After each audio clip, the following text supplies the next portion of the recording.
Muy buenas tardes. El Centro Cultural Tijuana, un organismo de la Secretaría de Cultura del Gobierno de México, en coordinación con el Instituto de Investigaciones Históricas de la Universidad Autónoma de Baja California, les dan la más cordial bienvenida a esta sesión del ciclo Historia de Baja California. El día de hoy nos acompaña la doctora Pilar Rey Hernández. Ella es investigadora del Instituto de Investigaciones Históricas y es nuestra ponente del día de hoy. Hoy nos hablará con su ponencia algunos apuntes sobre la historia de la vivienda en México. Pilar Rey es historiadora por la Universidad Nacional de Colombia, maestra y doctora en historia por el Colegio de México, y sus principales temas de interés son la historia urbana y la metodología de historia oral. Actualmente, pues como mencionaba, es investigadora en el Instituto de Investigaciones Históricas de UABC. Doctora Rey, bienvenida. Bueno, muchas gracias, Carlos, por el espacio, por la invitación y por la oportunidad de presentar estas reflexiones ante la comunidad de Tijuana y de Baja California en general, a través de este convenio entre el Centro Cultural Tijuana y el Instituto de Investigaciones Históricas de la UABC. Bueno, yo he titulado la presentación, como lo decías, como algunos apuntes sobre la historia de la vivienda en México, porque precisamente lo que pretendo es compartir eh, algunas, algunas consideraciones sobre el estado actual de la historia de la vivienda, tanto en general en la disciplina de la historia como en la producción académica de México. Finalmente, también quiero plantear algunas preguntas y puntos de análisis sobre la potencialidad que tiene este enfoque para el estudio de Baja California. Si pudieras cambiar la diapositiva, por favor. Quisiera comenzar entonces por señalar que los estudios que abordan la historia de la vivienda se ubican dentro de tres corrientes historiográficas en especial, dentro de tres corrientes, digamos en general.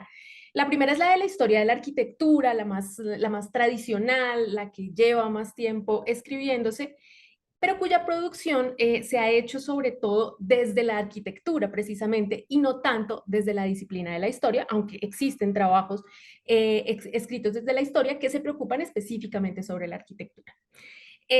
La otra corriente es la de la historia social, que tiene pues una producción mucho más prolija y que se preocupa efectivamente en muchos casos por el modo en que las personas habitan sus hogares y habitan las ciudades. Y finalmente la de la historia urbana. Esto, por supuesto, además de lo que se ha realizado desde la perspectiva de los estudios urbanos, específicamente los estudios urbanos, los cuales se han concentrado sobre todo, aunque no exclusivamente, en la producción de trabajos de corte más cuantitativo y de análisis de la política pública de vivienda.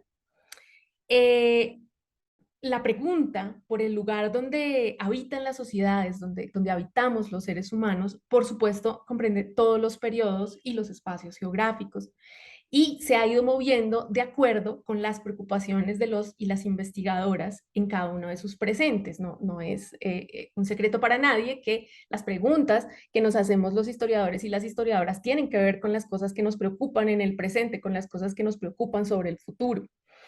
En la actualidad, por ejemplo, existe una preocupación entre quienes hacen estudios desde la historia ambiental, que es una corriente, digamos, como que novedosa en América Latina y en México, por la relación que existe entre la vivienda y la transformación del entorno. Entonces vemos cómo se va nutriendo de perspectivas este entender el tema de la historia de la vivienda. El enfoque desde el cual en lo personal yo trabajo, este tema de la historia de la vivienda, es el de la historia urbana específicamente. Y aquí es importante aclarar de qué hablamos cuando hablamos de historia urbana, ya que no es lo mismo que, es decir, no es como decir lo mismo de la historia de lo que ocurre en las ciudades, ¿no? Ese es otro tema. Lo que ocurre en las ciudades puede ser visto desde cualquier otro punto de vista, desde la historia política, desde la historia social, económica, cultural, pero la historia urbana tiene una característica específica y es aquella para las cuales las ciudades o de una manera más precisa los centros urbanos, porque no tienen que ser solo las grandes metrópolis, sino cualquier centro urbano, es el centro del análisis. La ciudad como centro de análisis, los centros urbanos como centro del análisis, como protagonistas de la historia, es, digamos, lo que caracteriza a la existencia, la razón de ser de la historia urbana. Entonces, cuando los centros urbanos son, digamos que los sujetos que conforman la columna vertebral de la historia que se escribe, es cuando hablamos de que se está escribiendo historia urbana, y ese es el punto de vista que yo manejo y pues del cual les vengo un poco a hablar. Esto no quiere decir que la historia urbana sea una historia protagonizada por los espacios físicos específicamente que conforman lo urbano. Si quieres podemos cambiar de diapositiva, por favor. Sino que lo es por la interacción física y social que da lugar a lo urbano, es decir, esto de doble vía, este ejercicio de doble vía entre lo físico y lo social, pero también lo político, lo cultural, lo económico, lo que ocurre en la ciudad y la ciudad, ¿no? Como es una conformación de doble vía. Desde este punto de vista, cualquier tema puede ser abordado. Vamos a dar algunos ejemplos. Por ejemplo, las materias primas con las que se construye el crecimiento o decrecimiento de las ciudades, incluso su desaparición, ¿no? Estas ciudades que tuvieron periodos muy breves de existencia, que desaparecieron un poco a principios del periodo virreinal o en otras épocas de la historia, pueden ser parte de los temas que analiza la historia urbana. Las vías de comunicación, el transporte público, los usos del agua, la higiene, la provisión de alimentos, las guerras, los motines, los oficios urbanos y, por supuesto, el de la vivienda, que podríamos pensar que el de la ampliación de las ciudades y la vivienda son los temas por excelencia de la historia urbana, pero no lo son exclusivamente. Pero todo esto, todos estos temas, bajo la condición de que las ciudades o los espacios urbanos no sean solamente un escenario, ¿no? Un plano, un telón de fondo, sino que sean parte dinámica del proceso. Repito, que sean los protagonistas del proceso que se está escribiendo, que se está analizando. Esto implica que desde este punto de vista, la historia de la vivienda no es solamente la historia de los espacios físicos, que han servido de morada a los seres humanos a lo largo de su historia, sino que debe contemplar todos los factores que llevan a los grupos humanos a crear y a adaptarse a determinados tipos de habitación, pero también cómo esos tipos de habitación han sido determinantes en el rumbo y en el carácter y en la identidad de las sociedades y de las ciudades, ¿no? Repito, este tema de doble vía. Para analizar la historia de la vivienda debemos tener en cuenta que esta es el resultado de tres fuerzas principales. Si pudieras pasar la diapositiva, por favor. El primero es el de las decisiones tomadas desde el poder o la ausencia de dichas decisiones tomadas desde el poder. El segundo es el de los actores o las empresas privadas, es decir, quién interviene, quién financia, quién gana en todo este proceso. En diferentes momentos de la historia, no solamente en la modernidad, no solamente estamos hablando de las constructoras del siglo XX para acá, sino en general, ¿quién ha construido las ciudades y las viviendas?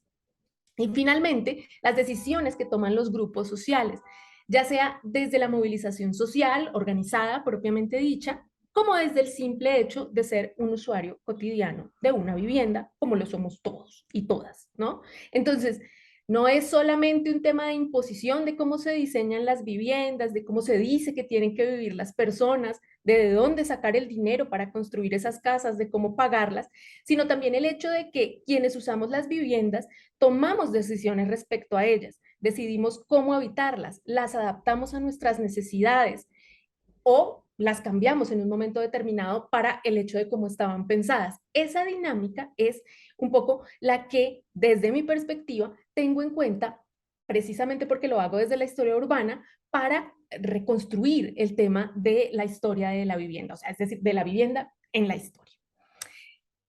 Con respecto a la producción realizada en América Latina al respecto, tal como lo señala una investigadora que se llama Marie-France Prévost-Shapira, la vivienda es uno de los temas más estudiados por las ciencias sociales, por lo que la bibliografía existente es particularmente extensa.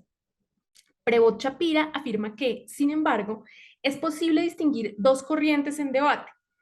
Número uno, quienes se inclinan por estudiar la vivienda desde la autoconstrucción. Y número dos, quienes hacen lo propio desde la producción habitacional del Estado y sus instituciones. Es decir, las instituciones diseñan unas políticas habitacionales y las llevan a cabo, las financian, las promueven y las entregan.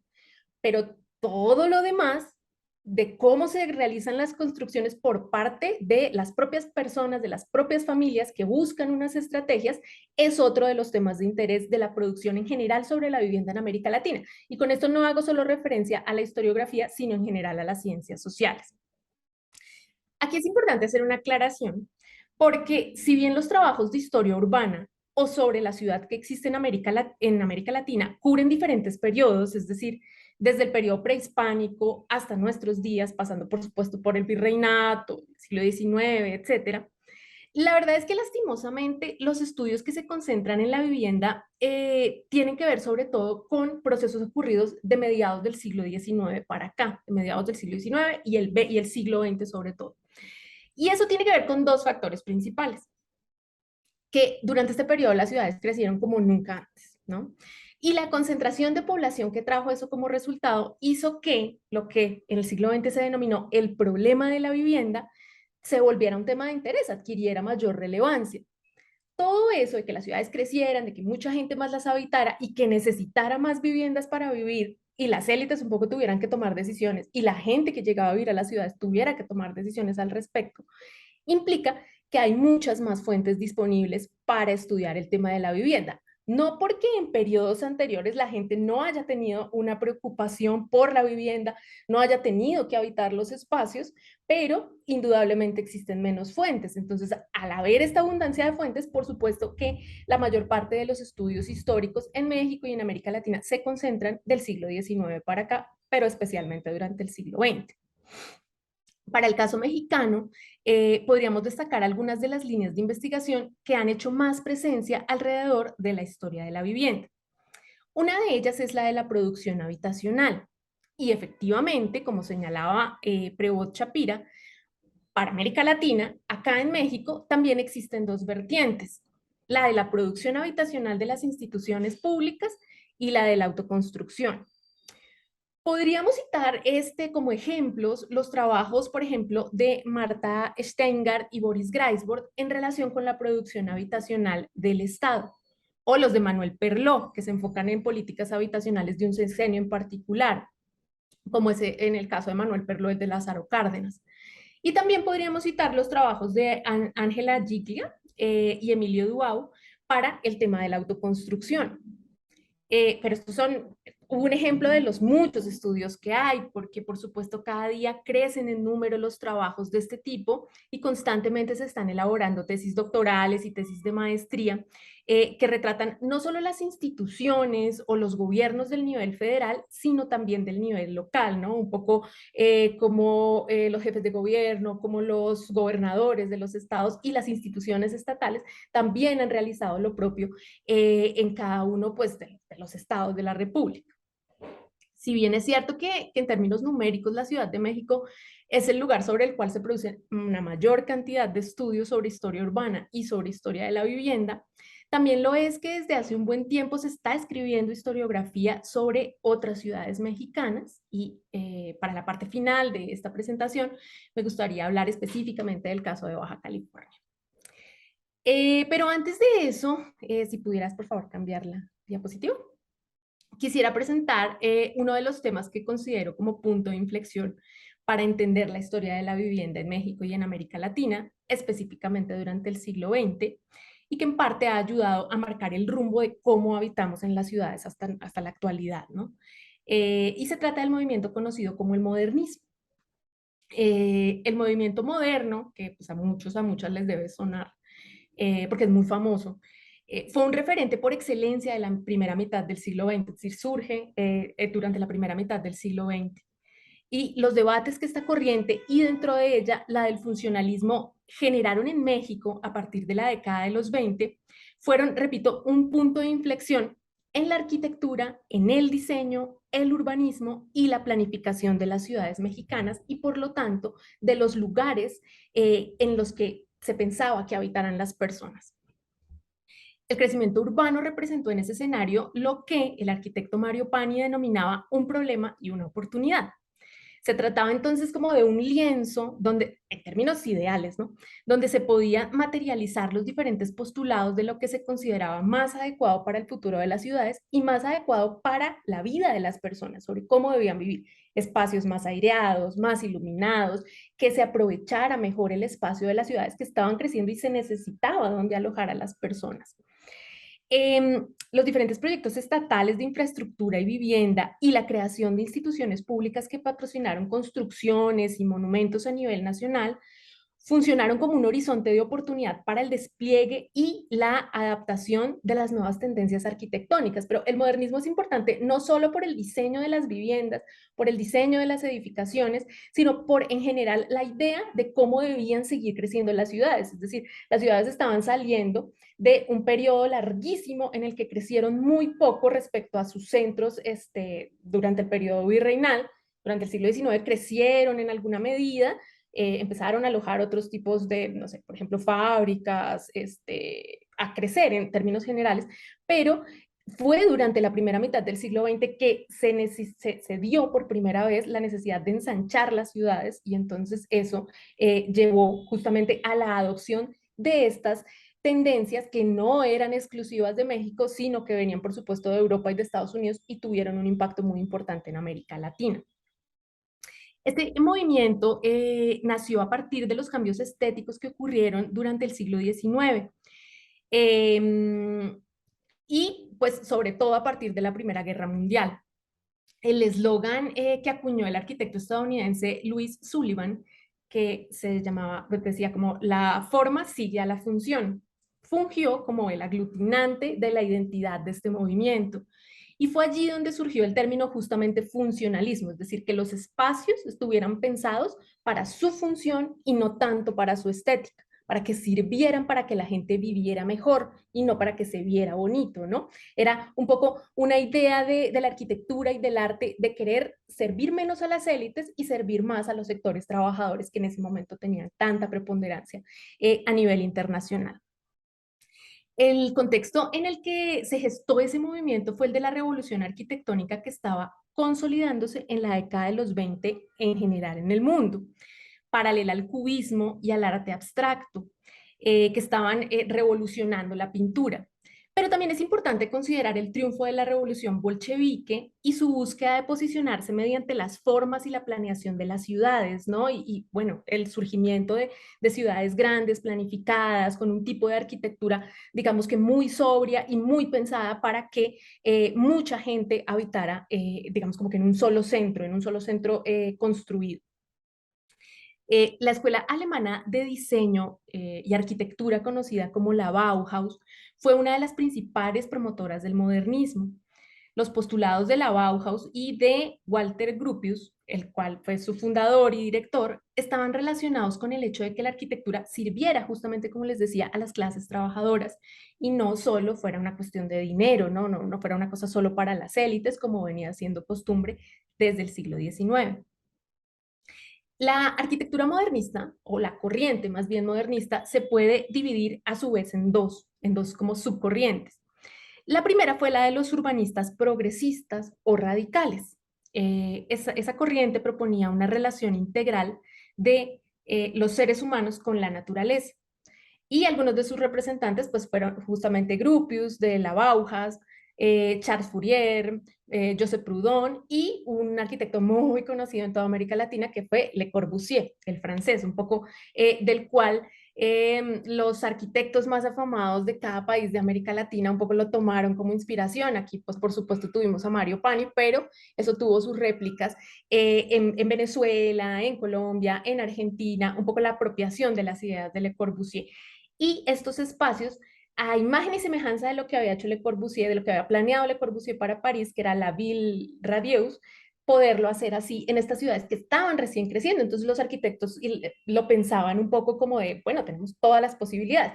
Por supuesto, esto encontró sus limitaciones en términos de financiamiento, en términos de que las ciudades crecían mucho más de lo que se tenía proyectado y en términos de que estos diseños terminaron beneficiando solo a ciertas capas de la población y no realmente pues como a todo el grueso de las personas que habitaban en una ciudad. La segunda de estas tendencias arquitectónicas que les mencionaba se titulaba como tendencia culturalista y estaba asociada más a los ingleses, como Ebenezer Howard con las ciudades jardín, que esto se reprodujo mucho en las ciudades de Estados Unidos, William Morris y John Ruskin, quienes lo que propendían era privilegiar el campo como hábitat humano. Un poco de allí viene todo el tema de los suburbios, ¿no? Que también hicieron mucha escuela, tanto en las ciudades de Estados Unidos como en varias ciudades de América Latina. El funcionalismo y el modernismo llegaron a México sobre todo a través del trabajo de arquitectos que conocieron directamente este movimiento en Europa. Un ejemplo de ello es Hans Mayer, que era representante de la arquitectura funcionalista, que también fue director de la Bauhaus y que trabajó en México entre el 38 y el 52, es decir, bastante tiempo. Dentro de los arquitectos que vivieron personalmente la experiencia del movimiento moderno en Europa y que lo estudiaron allá, y luego vinieron a trabajar a México. También se encuentran, pues Mario Pani, que era mexicano y estudió allá, pero también el alemán Max Setto, quien llegó también al país en 1938. Entonces, más o menos estas décadas son como las décadas de llegada de esta tendencia urbana, esta tendencia de diseño de viviendas. Por otro lado, también tenemos la llegada al país de revistas especializadas en arquitectura, arquitectura moderna, por supuesto, procedentes de Francia y de Alemania. Esto durante la década de los 20 y los 30 y que influyó muchísimo dentro del gremio de los arquitectos y de los ingenieros, sobre todo a través de las imágenes que ejemplificaban el tipo de construcciones que se buscaban promover. Un poco, si había una dificultad con el idioma o con la traducción del idioma, pues estaban los diseños, estaban los planos y digamos esto sirvió mucho de inspiración a los arquitectos en México. Los procesos de migración que prosiguieron a la Segunda Guerra Mundial fueron también de vital importancia para el devenir de la arquitectura en México. El gobierno de Lázaro Cárdenas fue clave en la integración de ambos procesos. Además de haber invitado a Hannes Mayer, como ya se los contaba, con el propósito de que impartiera una serie de conferencias y que posteriormente se lo invitó a trabajar en el Instituto Politécnico Nacional, también hubo una influencia muy importante de los arquitectos exiliados españoles, ¿no? Que contaron, de hecho, con apoyo gubernamental y con las facilidades para que estos ejercieran su profesión. Por ejemplo, como muchos tuvieron que salir un poco huyendo de España, se los permitía ejercer en México sin que, por ejemplo, hubieran traído sus títulos. En esa época, por supuesto, no se hablaba de convalidación ni nada por el estilo, sino solo con la palabra de decir yo soy arquitecto, se les abrían las puertas a un campo de trabajo que estaba creciendo muchísimo en México y que justamente estaba alimentándose de las perspectivas traídas de Europa. Otra de las vías también a través de las cuales la discusión sobre el modernismo despegó en el país pues fue la academia, fue la misma, digamos, universidad, específicamente a través de la Academia de San Carlos, que posteriormente fue la Escuela Nacional de Arquitectura, y el único lugar en ese momento en donde un arquitecto se podía formar como tal, ¿no? En México durante la década de los 20 sobre todo y de los 30. Y allí justamente fue como el lugar donde los arquitectos mexicanos empezaron a leer por primera vez a Le Corbusier con su libro Vers una arquitectura, yo no sé pronunciar francés, pero digamos que es como el manual por excelencia Le Corbusiano.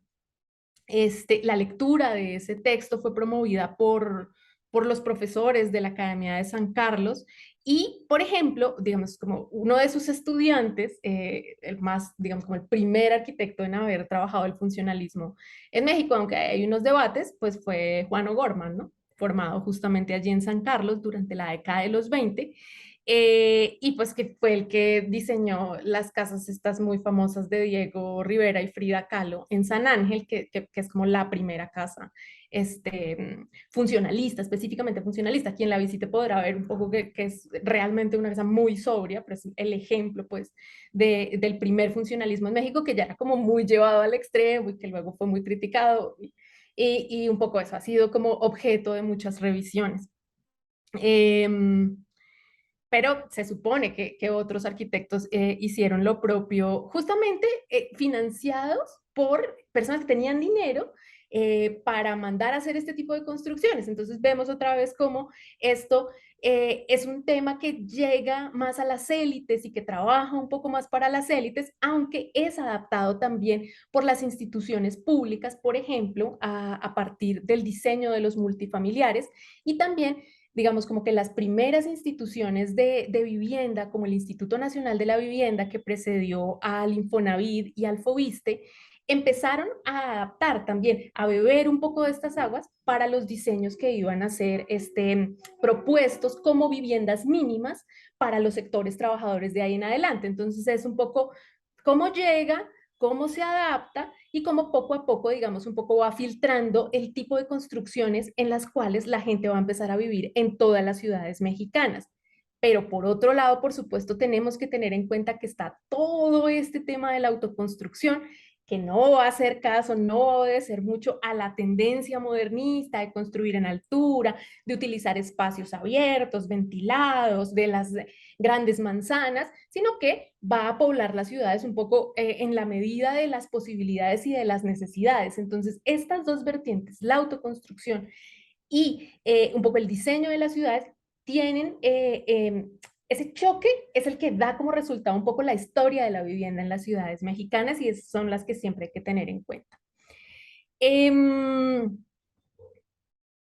Pues bueno, fue durante la década de los 40 que se construyeron los primeros edificios de departamentos en México. Ahí pongo una fotografía en la presentación de PowerPoint, que es el multifamiliar Miguel Alemán. Fue el primer multifamiliar que se hizo en México y en general en América Latina, diseñado por Mario Pane, una obra realmente ambiciosa, hecha en la Colonia del Valle, justamente a través de la financiación de lo que por entonces se llamaba pensiones civiles de retiro, es decir, lo que hoy es el ISSSTE, y era precisamente pensada para sus afiliados. Fue un tipo de vivienda en renta, que esto también es importante tenerlo en cuenta. La política estatal a veces está pensada para la venta, a veces está pensada para rentarse, dependiendo un poco el momento histórico. Pero bueno, digamos que es el ejemplo por excelencia de la primera adaptación del funcionalismo y del modernismo en la vivienda masiva, es decir, la que está pensada para mucha más gente y no solamente para alguien con dinero que pudo pagar el diseño de una casa, digamos, con estas características, sino que empieza a ser parte de la vida cotidiana de las personas y de cómo se ven las ciudades, ¿no? De cómo se ve el paisaje urbano. Mm, pues sí, algunos de esos primeros edificios inspirados en el funcionalismo y en otras corrientes como el Art Deco, pues fueron edificios más pequeños, no tanto como el Miguel Alemán, sino edificios más pequeños justamente para familias, edificios privados, un poco de financiación privada. Y los beneficiarios de ese tipo de arquitectura eran en su mayoría las clases medias y las clases altas, pero no las clases populares, como les digo, que tuvieron que solucionar un poco el problema de la vivienda a partir de su iniciativa y su propia creatividad. ¿No? Por ejemplo, para este tipo de multifamiliares financiados por el Estado, la mayoría de los beneficiarios serían los trabajadores justamente del Estado y sus familias, es decir, personas con un salario estable y con una capacidad de endeudamiento, ¿no? Porque estas viviendas sí eran para trabajadores, pero había que pagarlas. Entonces, es un poco como pensar cómo impacta realmente en la vida de las personas el diseño institucional y el diseño arquitectónico, ¿verdad? Em, bueno, como les digo, ahí podemos ver el Miguel Alemán, también existe la Unidad de Independencia en la Ciudad de México, luego el Benito Juárez, diseñado también por Mario Pani, y Tlatelolco, por ejemplo, también diseñado por Mario Pani. Aunque, como les digo, también se deben tener en cuenta los edificios de departamentos que fueron privados, construidos bajo la influencia del movimiento modernista, y que si bien no pueden clasificarse como viviendas masivas porque no estaban pensadas para tantos trabajadores, pues efectivamente forman parte de las transformaciones en los modelos de vivienda de las ciudades a lo largo del siglo XX. Y es la introducción de una cosa muy importante para toda América Latina, pero para las ciudades de México, tanto las grandes como las pequeñas, y es la introducción de un tipo de vivienda que es la de los departamentos, que tarde o temprano empieza a hacer presencia en las diferentes ciudades del país. En la Ciudad de México va a llegar mucho más tempranamente, en otras va a ser más... va a ser preferida un poco la estrategia de las viviendas unifamiliares, porque justamente eran las que promovían las instituciones estatales, pero, repito, tarde o temprano, o la iniciativa estatal o la iniciativa privada terminan introduciendo de manera masiva los edificios de departamentos. Pero en este momento, durante la primera mitad del siglo XX, es cuando cambia un poco el chip y las personas se ven enfrentadas a la necesidad de vivir en un departamento, de lo que significa habitar un espacio colectivo, digamos como tan pequeño. Claro, teníamos las casas de vecindad, ¿no? Pero es diferente porque son espacios, digamos, como más encerrados, ¿no? Y con un tipo de relación entre los vecinos que es muy diferente al que se tenía en las casas de vecindad o a otros tipos de vivienda un poco más tradicionales. Entonces, este cambio de chip es retratado también por la literatura o por el cine. Hay una película que se llama Maldita Ciudad, que es justamente sobre el Miguel Alemán, en donde ahí se pueden ver un poco estos cambios y esta idea de que la gente ya no viva en el campo o en una casa, sino que viva en un espacio como tan confinado. Una manera de ejemplificar la aplicación en materia de vivienda de la corriente modernista en México es justamente la de la contraposición entre los multifamiliares y las vecindades. Las ventajas con las que se promocionaban los multifamiliares fueron planteadas justamente en comparación con las desventajas de las vecindades, que eran muy mal vistas por los arquitectos. Y que pues obviamente como todos sabemos era uno de los tipos de vivienda más tradicionales y populares del país, no solo en el centro, sino en general en varias partes de la República. En el discurso de las revistas y de los arquitectos y en la promoción que se hacía de estos multifamiliares, se los promovía como un tipo de vivienda más acorde con las necesidades del presente, pero también del futuro, ¿no? No solo en cuanto a la vivienda en sí misma, sino también respecto a sus ventajas urbanísticas, un poco concentrar más a la población, que los traslados no se extendieran tanto, un poco pensando en el transporte público, como que se conservara una vida rural en un espacio urbano, donde la gente tuviera la posibilidad de ir a comprar el pan en el mismo edificio, de ir a lavar la ropa en el mismo edificio, de que tuviera la escuela primaria, secundaria o técnica al lado del edificio. Entonces, esta era un poco la manera de promocionarlo. Un tipo de vida justamente moderno, un tipo de vida diferente que saliera un poco de la precariedad que representaban las vecindades y que justamente, repito, eran como muy mal vistas, tanto por el gremio de los arquitectos como por quienes dirigían las instituciones públicas. Entonces, las vecindades fueron el punto de partida para el diseño y la promoción de los multifamiliares.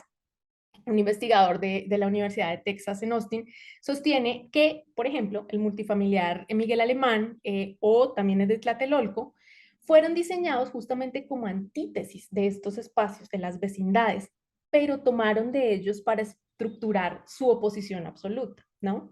Entonces, si los tugurios, digamos, como se llamaba a los lugares donde la gente tenía que vivir un poco en los tipos de habitación más precarios de autoconstrucción, eran oscuros, entonces también eran mal ventilados y hacinados, porque había mucha gente viviendo en estos mismos espacios, el multifamiliar iba a ser todo lo contrario, iba a ser soleado, bien ventilado eh, y zonificado para cada actividad doméstica, que esta era una preocupación enorme que tenían los arquitectos desde el siglo XIX, desde lo que se puede seguir en el siglo XIX en la literatura, por ejemplo, de las viviendas de las ciudades industriales, era que no existiera una definición para cada espacio habitacional, ¿no? Entonces que la gente tuviera que cocinar donde dormía, ¿no? O que compartieran espacios los hijos con los papás en la misma casa, que durmieran juntos. Eso era una preocupación muy grande, un poco también desde el punto de vista moral. Entonces, este diseño de los departamentos tiene esa explicación, que cada espacio, por pequeño que sea un departamento, esté dividido y funcione solo para lo que está pensado, ¿no? Y esto se puede ver un poco, pues sí, como una idea de decirle a la gente cómo tiene que vivir, pero repito, una cosa es cómo se diseña y otra cosa como la gente un poco tiene que adaptarlo a sus necesidades, porque departamentos pensados para una familia de 5 integrantes a veces tenían que ser habitados por 10 o más integrantes, entonces cada familia buscaba sus propias estrategias para habitar estos espacios un poco que estaban tan pensados desde la planeación. Mm, pasando ya para ir cerrando esta conversación, me gustaría hablar un poco de Baja California y apuntar algunas cuestiones en relación con cómo se ha estudiado la historia de la vivienda en Baja California y en Tijuana, la cual si bien puede analizarse en el marco de la política institucional nacional o federal, pero también desde los cambios y las resistencias a la concepción modernista que acabamos de conversar, es cierto que las características geográficas, de comunicación y de la propia historia de la región, especialmente por el hecho de que sus ciudades tienen una cronología mucho más reciente que la de la mayoría de las ciudades de la República, hacen que se destaquen unas especificidades regionales, ¿verdad? Que hay que tener en cuenta. Se pueden hacer comparaciones, se pueden hacer contrastes, se puede entender desde esta cronología, pero también hay que explicar las especificidades de la ciudad y del tipo de vivienda de Tijuana y de Baja California, porque también tiene mucha influencia, por supuesto, del tipo de construcciones y de materiales que se consiguen y que un poco también se adaptan a las corrientes de Estados Unidos, ¿no? Esta condición de frontera también hace que no sea lo mismo hablar de una ciudad como Querétaro o Puebla o Morelia o la Ciudad de México que hablar de Tijuana o de Mexicali. Mm, esto sin contar con el hecho de que se trata de ciudades construidas en gran parte a partir de las propias iniciativas de quienes han migrado para poblarlas, es decir, que sí tienen mucha huella de autoconstrucción. En la década de 1950 se escribió el trabajo bueno, el primer trabajo, digamos, que se pregunta por una ciudad y por un tipo de vivienda en la frontera, ¿no? En Tijuana como espacio urbano, y se trata de la tesis de maestría de Rodolfo Stavenhagen, que pues hace no tanto realmente se publicó como libro por el Colegio de la Frontera Norte. Em, que pues la escribió en 1957, pero es un trabajo sociológico, un poco de corte que está investigando en campo en ese momento, entonces nosotros lo podemos entender también como una fuente primaria, porque analiza numerosos aspectos de la ciudad, especialmente de lo que él denominó en ese momento colonias proletarias. Para esos años hay que tener cuidado con las clasificaciones de que era una colonia proletaria, de que era un tugurio,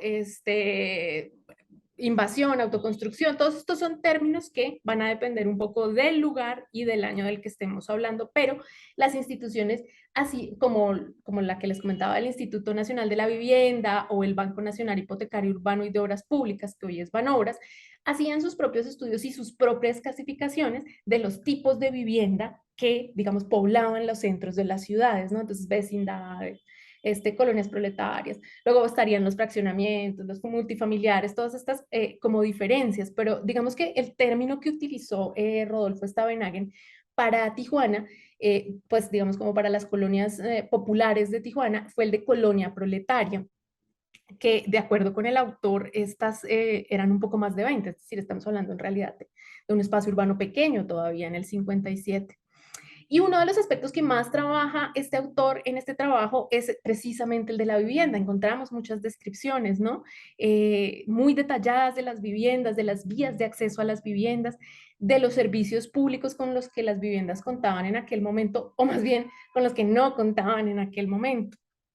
Entonces, estas descripciones de Stavenhagen representan, por supuesto, una vía de acceso a las condiciones de las viviendas y a las formas en las que la ciudad de Tijuana, en las formas más bien, en las que la ciudad de Tijuana se estaba expandiendo en la década de los 50. Y también es posible, por supuesto, apreciar la geografía de la ciudad y la manera en la que sus habitantes de condiciones económicas más precarias intervenían en ella para construir sus viviendas. Un aspecto para destacar es que a diferencia de otras ciudades mexicanas, el tipo de vivienda compartida conocida como vecindad era muy poco frecuente, ¿no? Era más frecuente, por ejemplo, el tipo de vivienda conocida como jacal, que el autor en este estudio denominaba como chozas, aunque sí existían vecindades, pero no de la manera que existían en otras ciudades del país. Sin embargo, ahí en el trabajo también se hace referencia a algunas de ellas. Y estas chozas, les repito, llama la atención el tipo de material con el que se construían, que era el de la madera, ¿no? Justamente por ser un material como más frecuentemente usado en esta zona del país. A partir de ese momento, es decir, de la publicación del trabajo de Rodolfo Stavenhagen, digamos como tesis de maestría que todavía no estaba publicado, desde las diversas disciplinas de las ciencias sociales se han planteado una serie de preguntas y de hipótesis que permiten establecer un panorama de la historia de las ciudades de Baja California, especialmente en dos rubros. Uno es el del crecimiento espacial de las ciudades. Esa es una de las principales preocupaciones de los trabajos que tienen que ver con este tema. Y el de la segregación espacial, un poco cómo se han construido las ciudades de Baja California a partir de los núcleos de poder, de los núcleos industriales y digamos, cómo las personas se han acomodado a ese tipo de distribución espacial. Eso serían como las dos corrientes principales a través de las cuales se ha investigado a la vivienda en Baja California. Sin embargo, no todas, o más bien la minoría, son estudios hechos desde la historia, son más hechos desde el punto de vista sociológico o antropológico. Hay un contraste, de hecho, con la producción académica que se ocupa de la escala nacional y de la Ciudad de México, porque estos estudios a escala nacional o de la Ciudad de México se preocupan mucho por las instituciones productoras y promotoras de proyectos habitacionales estatales, así como les mencionaba los trabajos, por ejemplo, de Marta Steinkart. Pero para el caso de Baja California, aún es necesario esclarecer el papel de estas iniciativas, ¿no? El papel y el alcance de las instituciones públicas, tanto del nivel nacional como del nivel estatal. Mm, Existen algunos estudios que abordan este último tema, el de las instituciones estatales, pero que se concentran en procesos muy contemporáneos. Repito, es importante realizar estudios sobre la historia de la promoción habitacional y de la creación de habitaciones un poco desde el punto de vista público también. Eh, y pues que abarquen el siglo XX en su totalidad, e incluso ya también vayamos conociendo qué ha estado pasando en el siglo XXI, ¿no? Y que brinden, por supuesto, una perspectiva integral y no solo de casos, ¿no? Que también los trabajos que se pueden encontrar son están enfocados hacia casos de estudio, digamos, como llamativos, como que pueden identificarse, ¿no? Específicamente, sino que podamos tener una mirada más abarcadora de la ciudad de Tijuana, de la ciudad de Mexicali y del estado de Baja California en general. Para finalizar esta intervención, pues me gustaría hablar un poco de las fuentes con las que se puede realizar historia de la vivienda en México, que son particularmente ricas.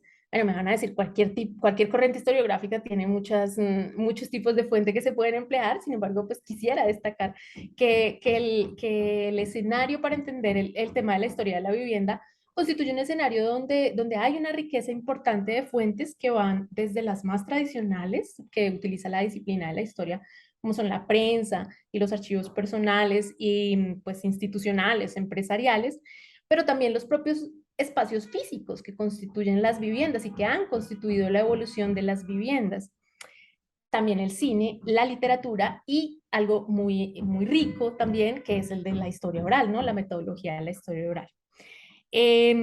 Pues quisiera también señalar algunos temas pendientes, sobre todo, realmente solo voy a hablar de que un tema pendiente y que realmente sí no ha tenido como el foco es el de la vivienda rural en la historia de la vivienda en México.